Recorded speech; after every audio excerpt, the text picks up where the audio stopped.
जेठानी से ना होगा। सिया और जानकी दोनों देवरानी जेठानी थी। यूं तो दोनों के नाम का मतलब बिल्कुल एक जैसा था, लेकिन दोनों के व्यवहार में जमीन आसमान का अंतर था। जहां देवरानी सिया आज के जमाने की पढ़ी लिखी और हाजिर जवाब लड़की थी, वहीं जानकी थोड़ी सी डरी सहमी और परंपराओं को निभाने वाली थी।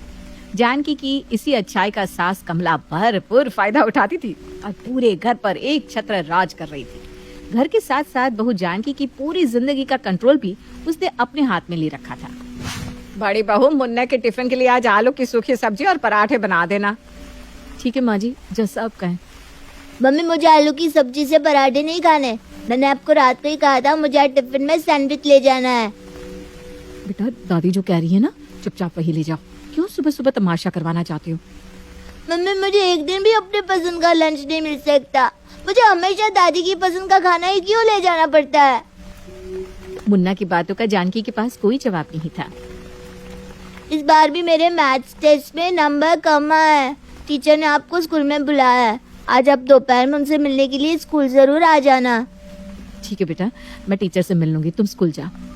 दोपहर में जानकी स्कूल जाकर टीचर से मिलकर आती है।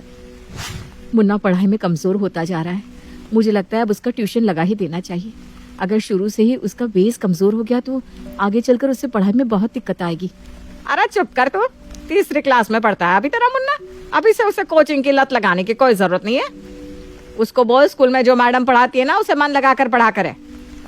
मैंने तो अपने बच्चों को कभी ट्यूशन नहीं भेजा, तो क्या हमारे बच्चे पढ़े नहीं? बात लगने वाली नहीं है माँ जी। उसका गणित कमजोर है और उसे गणित में मदद की जरूरत है, ऐसा उसके टीचर का भी कहना है। गणित के कारण मेरा बच्चा क्लास में पिछड़ता जा रहा है माँ जी। बड़ी बहू, जो मैंने कह दिया तो मतलब कह दिया। अपना दिमाग घर संभालने में लगाओ। ये बात बात पर मुन्ना मुन्ना करके ज्यादा ड्रामा करने की जरूरत नहीं है। तुम दुनिया की पहली माँ नहीं हो जो इतनी हाय तौबा मचा रही हो। आने दो मुन्ने को स्कूल से। कम नंबर लाया है ना, आज उसके कान उमेठूंगी तो देखना अगली बार खुद मेहनत करना सीख जाएगा। सास कमला अपने आगे जानकी की कोई बात सुनने को तैयार ही नहीं थी। कुछ देर बाद, माँ जी मेरे पापा की तबीयत ठीक नहीं है, मैं कुछ देर के लिए उनसे मिलकर आऊं? अरे नजदीक में ससुराल होने का मतलब ये नहीं है कि माँ बाप को छींक भी आ जाए तो फुदक कर मायके पहुंच जाओ। तो क्या डॉक्टर नहीं है जो वहां जाकर उन्हें ठीक कर देगी? अपने पापा को बोल तबीयत ठीक नहीं है तो जाकर डॉक्टर को दिखाए। क्या बात बात पर बेटे को फोन मिला देते हैं। ठीक है माँ जी। क्या ठीक है माँ जी? अरे आपके पापा की तबीयत खराब है, आपको माँ जी से परमिशन लेने की जरूरत ही क्या है? वो होती कौन है आपको अपने पापा से मिलने से रोकने वाली? अरे भाभी, कब तक ऐसी गूंगी गुड़िया बनकर अपनी जिंदगी को जहन्नुम बनाओगी? कभी तो गलत को गलत कहा करो आप। सुबह मुन्ना टिफिन में क्या ले जाएगा, मुन्ना ट्यूशन जाएगा या नहीं जाएगा, कौन कब कहाँ जाएगा, क्या खाएगा, सब कुछ माँ जी ही तो तय करती है। और सबसे बड़ी बात, वो आप पर इतनी हावी इसलिए होती है क्योंकि आप उन्हें अपने ऊपर हावी होने देती हैं। आपको शुरू से ही गलत बातों का विरोध करना चाहिए था।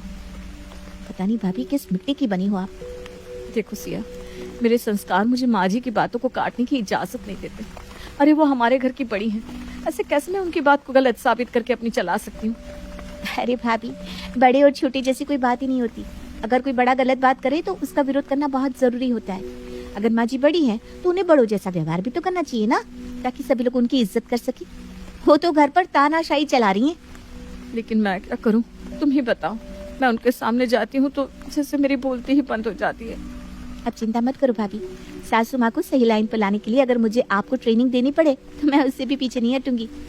तो आपकी ट्रेनिंग का सबसे पहला चैप्टर ये है कि माँ जी आज के बाद आपसे जो भी काम करने के लिए कहें, आपको उसके उल्टे ही जवाब देने हैं। जैसे माँ जी कहेंगी कि मुन्ना के लिए पराठा बना दो, तो आप कहोगी मुन्ना के लिए पराठा नहीं नूडल्स बनेंगे। समझ गई आप?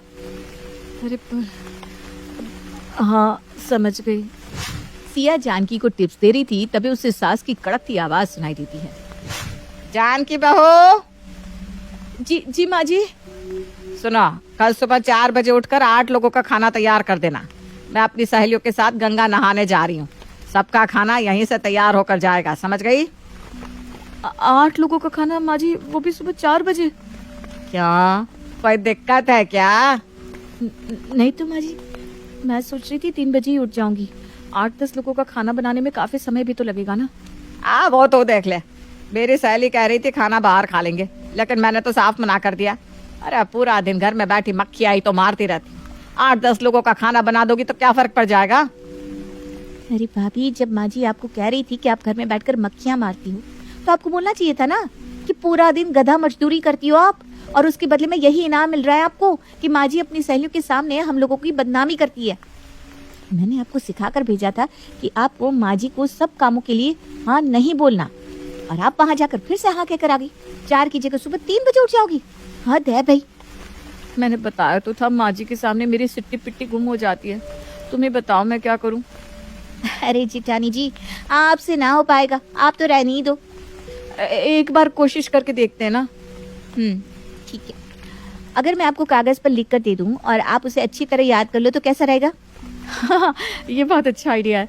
तो ऐसा करो, माँ जी जिन बातों के लिए रोज मुझे परेशान करती है ना, उन सारी बातों के जवाब लिखकर पर्ची पर मुझे दे दो, मैं अच्छे से याद कर लेती हूँ। सिया अपनी जिठानी को पर्ची में जवाब लिख कर दे देती है। अगले दिन, मैंने कहा था ना मुझे सुबह जल्दी ही गंगा स्नान के लिए निकलना होगा। कान पर जो रेंगी थी तुम्हारे, हैं? लाओ टिफिन पैक हो गया तो टिफिन पकड़ा दो। हाँ माँ जी, ये लीजिए। टिफिन वाला बैग तो बड़ा खाली खाली सा लग रहा है, क्या बात है? तो खुद 5 बजे उठी थी और ये आधे घंटे में सब बन भी गया।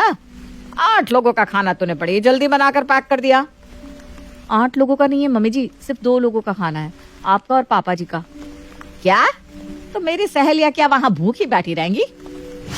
जानकी सास की बात का जवाब देने के लिए पर्ची ढूंढने लगती है, लेकिन वो गलती से दूसरी पर्ची खोलकर पढ़ने लगती है। ये आप ठीक नहीं कर रही है मामी जी। कोई भी कानून एक बेटी को बाप से मिलने के लिए नहीं रोक सकता। मैं आपको कुछ कहती नहीं, इसका मतलब ये नहीं है कि आप मेरे साथ बदसलूक करेंगी और हमेशा अपनी मनमानी चलाती रहेंगी। आज तो मैं अपने पापा से मिलकर ही रहूंगी। अरे बहू, आज तेरा दिमाग तो ठिकाने पर है ना? मैं क्या बात कर रही हूँ, तू क्या बोले जा रही है? अरे बुखार दिमाग में चढ़ गया है क्या? नहीं नहीं माँ जी, वो मेरा ध्यान कहीं और था, बस इसलिए। इतना कहकर जानकी वहां से भाग खड़ी होती है। जिठानी जी, अब तो मुझे समझ में आ ही गया है कि आपसे ये सब ना हो पाएगा। चुपचाप जो जैसा चल रहा है ना वैसा चलने देते। और ऐसे कौन करता है? मैंने आपको पर्चियों पर जवाब तक लिख कर दे दिए और आपने क्या किया? किसी और सवाल का जवाब पढ़कर सुना दिया। खैर छोड़िए, अब मुझे इस बारे में कोई बातें नहीं करनी। आपकी तो आदत हो गई है ऐसे ही माँ जी की गलत बातें मानकर खुशी खुशी यहाँ रहने की। लेकिन बुरा मुझे मुन्ने के लिए लग रहा है। अभी 3 दिन पहले मिसेस कोहली मिली थी। कैसे मैनेज कर रही हो ऐसे लोगों के साथ? ऐसे लोगों से आपका क्या मतलब है? अरे ज्यादा दिन अपनी जेठानी के साथ मत रहना। सास से बात करके अपना चूल्हा अलग करवा लो। अरे कैसी बातें कर रही हैं आप? देखो, अभी तो तुम्हारी नई शादी हुई है, कल को बच्चे भी होंगे, और जब संगत बुरी होती है ना तो बच्चों पर प्रभाव भी बड़ा बुरा ही पड़ता है। अब कहना क्या चाहती है, मैं कुछ भी नहीं समझ पा रही हूँ। अरे भाई, तुम्हारी जेठानी का बेटा कितना बिगड़ा हुआ है, ये बात कॉलोनी में सभी लोग जानते हैं। अब एक बिगड़े हुए बच्चे के साथ तुम्हारा बच्चा बड़ा होगा तो वो कोई अच्छे संस्कार तो सीखेगा नहीं, वो भी गलत बातें ही सीखेगा ना। किसने कह दिया आपसे कि मेरा जेठानी का बेटा मुन्ना बहुत बिगड़ा हुआ है? अरे तुम्हारे घर की बात है तो समझ लो, तुम्हारे घर के ही किसी आदमी ने बताया होगा। हमें कोई सपने तो आए नहीं, तुम्हारी सासू माँ ने बताया। सिर्फ मैं नहीं, पूरी कॉलोनी इस बात को जानती है। कभी मुन्ने के साथ हम लोग अपने बच्चों को खेलने नहीं देते। क्या कहा तुमने? माँ जी ने मेरे मुन्ने के बारे में ऐसा अनाप शनाप कहा है? अरे मेरा भोला सा बच्चा कभी किसी से ऊंची आवाज में बात तक तो नहीं करता। उसे सारी दुनिया में बिगड़ा हुआ बच्चा कहकर बदनाम कर रखा है। आज मैं माँ जी को छोड़ूंगी नहीं, आज उन्हें मेरी बातों का जवाब देना ही होगा। इतना कहकर जानकी गुस्से में सास कमला के पास पहुंच जाती है।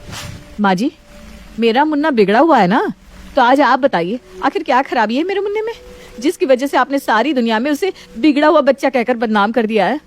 अब मुझे समझ में आया कि कॉलोनी के बच्चे मेरे मुन्ने के साथ खेलना क्यों नहीं चाहते। मिसेस कोहली, मिसेस वर्मा मुझे देखकर मुंह क्यों चढ़ा लेती हैं। अरे माँ से भी बढ़कर सम्मान किया मैंने आपका, और बदले में आपने मेरे साथ क्या किया? सारी दुनिया में झूठी बदनामी। जैसा आपने अपने बहू और पोते के साथ किया है ना माँ जी, ऐसा कोई दुश्मन के साथ भी नहीं करता। अरे कॉलोनी में किसी के साथ उठने बैठने लायक नहीं छोड़ा आपने मुझे। आज के बाद अगर आपने मेरे बेटे के बारे में कुछ भी बकाना तो मुझसे बुरा कोई नहीं होगा। बहुत कर लिया मैंने आपका सम्मान। आज के बाद मुझसे ऊंची आवाज में बात करने से पहले आप 4 बार सोच लीजिएगा। मैं बर्दाश्त करती जा रही हूँ, इसका मतलब ये नहीं कि मेरे अंदर सही और गलत के बीच में अंतर करने की समझ नहीं है। आपकी चालाकियां खूब समझती हूँ मैं। सास को जबरदस्त झाड़ लगाने के बाद गुस्से में बड़बड़ाते हुए जानकी वापस सिया के कमरे में आती है। अरे भाभी, कमाल हो गया, आज तो मुझे आपको कुछ ट्रेनिंग देने की भी जरूरत नहीं पड़ी और आपने जाकर माँ जी की अकल ठिकाने भी लगा दी। अब वो इस जन्म में तो आपसे पंगा लेने से रही, मुझे तो लगता था जेठानी जी आपसे ना हो पाएगा, लेकिन इस बार तो आपने कर ही दिखाया।